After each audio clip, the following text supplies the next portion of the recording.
Ya me acompaña el doctor Craig Deer. Él es profesor de Asuntos de Seguridad Nacional para la National Defense University. Qué gusto saludarle, doctor. Son dos casos muy específicos, pero queremos englobarlos para entender en qué está pensando la administración Trump, si es que detecta usted un giro y de qué tipo en lo que es esa política de la administración Trump. ¿Qué dice? Bienvenido. Bueno, muchas gracias, Gaby.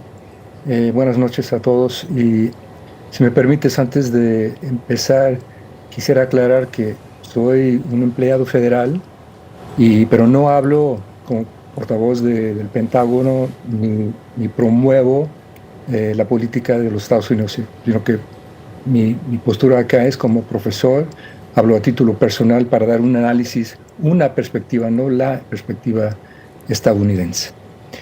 Me parece que es importante resaltar que algo que quizás todos sabemos de alguna manera, que el presidente Donald Trump es como ningún otro presidente estadounidense que hemos visto en la memoria reciente.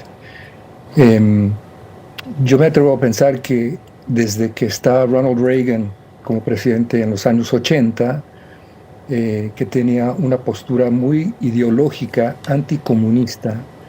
No hemos visto un presidente con semejante audacia, si tú quieres, para actuar, para promover los intereses, según él, de los Estados Unidos. Y eso es lo que estamos viendo. Arrancando, se van a acordar, arrancando su presidencia, hablaba de la importancia de Groenlandia, de quizás retomar el canal de Panamá, de quizás convertir a Canadá en el estado número 51, todas ideas bastante atrevidas, si tú quieres. Lo cual me hace pensar que Trump, aunque es un hombre de bienes raíces, de negocios, etcétera, de alguna manera también piensa de manera geopolítica, geoestratégica, pero con una base distinta. Creo que apoyado bastante por su equipo en la administración, sobre todo el secretario de Estado y asesor de Seguridad Nacional actual, Marco Rubio. Por supuesto. Ahora, la seriedad de lo que se anuncia: buques de guerra, submarino nuclear, aviones espía y una unidad expedicionaria de infantería de marina. Esto es fuerte. Así es, así es. Todos sabemos que capacidad militar estadounidense es fuerte. Lo que ha carecido en los últimos 20, 30 años ha sido una voluntad política para utilizarlos. Desde la invasión en Panamá en 1989, las Fuerzas Armadas estadounidenses no han intervenido activamente en la región. Y me parece que en la primera administración de Trump, él trató de seguir las reglas normales, de escuchar a la burocracia y tratar de utilizar la diplomacia para lograr algún cambio en Venezuela. Pero no tuvo éxito. Los 4 años de la presidencia de Joe Biden, con un énfasis bastante fuerte en la diplomacia, tampoco logró resultados. Y pareciera que el presidente Trump ya se cansó. Se ha cansado de la fuerza que han tomado las organizaciones criminales, no simplemente las mexicanas, sino que a través del hemisferio, y está postulando, o más bien en inglés es posturing, está tomando una postura demostrando que está Ajá. dispuesto a utilizar la fuerza. Y recordemos que cuando quiso hacer algo contra Irán, actuó.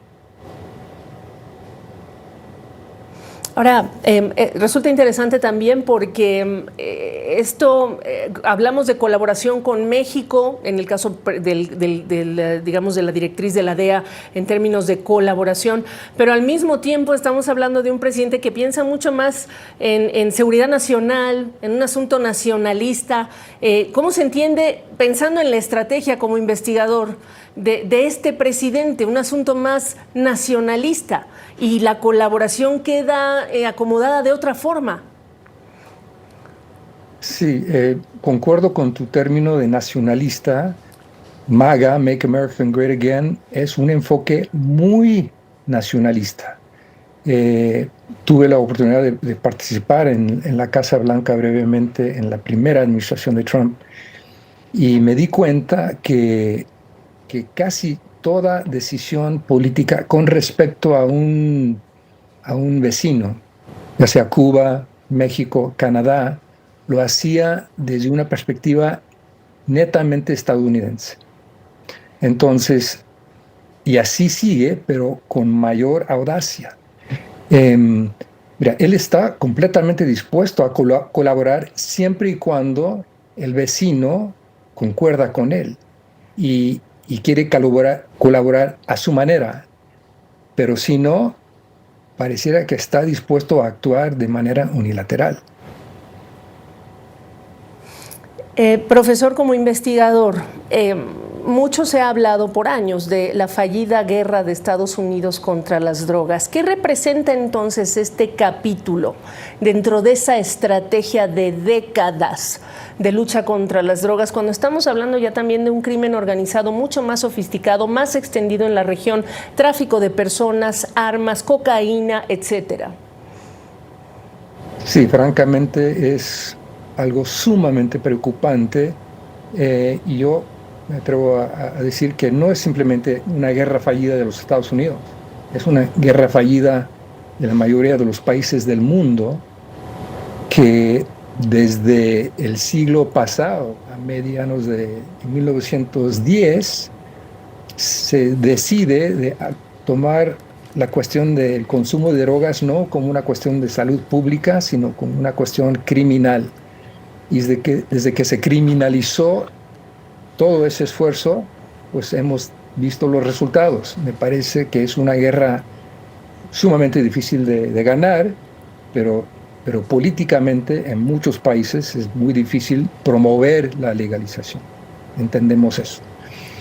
Y bueno, si en el corto plazo el presidente Trump no puede legalizar y la única manera a su mente es combatir, cerrar fronteras, desplegar militares a la frontera, desplegar fuerzas armadas en el Mar Caribe, etcétera, está tomando las acciones que él piensa, él estima que serán mejores que simplemente aceptar el continuo flujo de drogas, migrantes ilegales, oro, cualquier cosa ilícita, pero la demanda para todas estas cuestiones es tal que los del crimen organizado pues cada vez lucran más.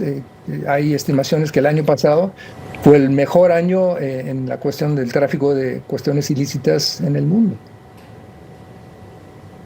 Yeah. Pues, profesor, yo le agradezco que nos acompañe para darnos esta visión académica sobre lo que es este tema, estos nuevos anuncios de la administración Trump. Y bueno, le invitamos a que regrese. Conversábamos con el profesor Craig Deer de Asuntos de Seguridad Nacional para la National Defense University. Gracias. Gracias, Gaby.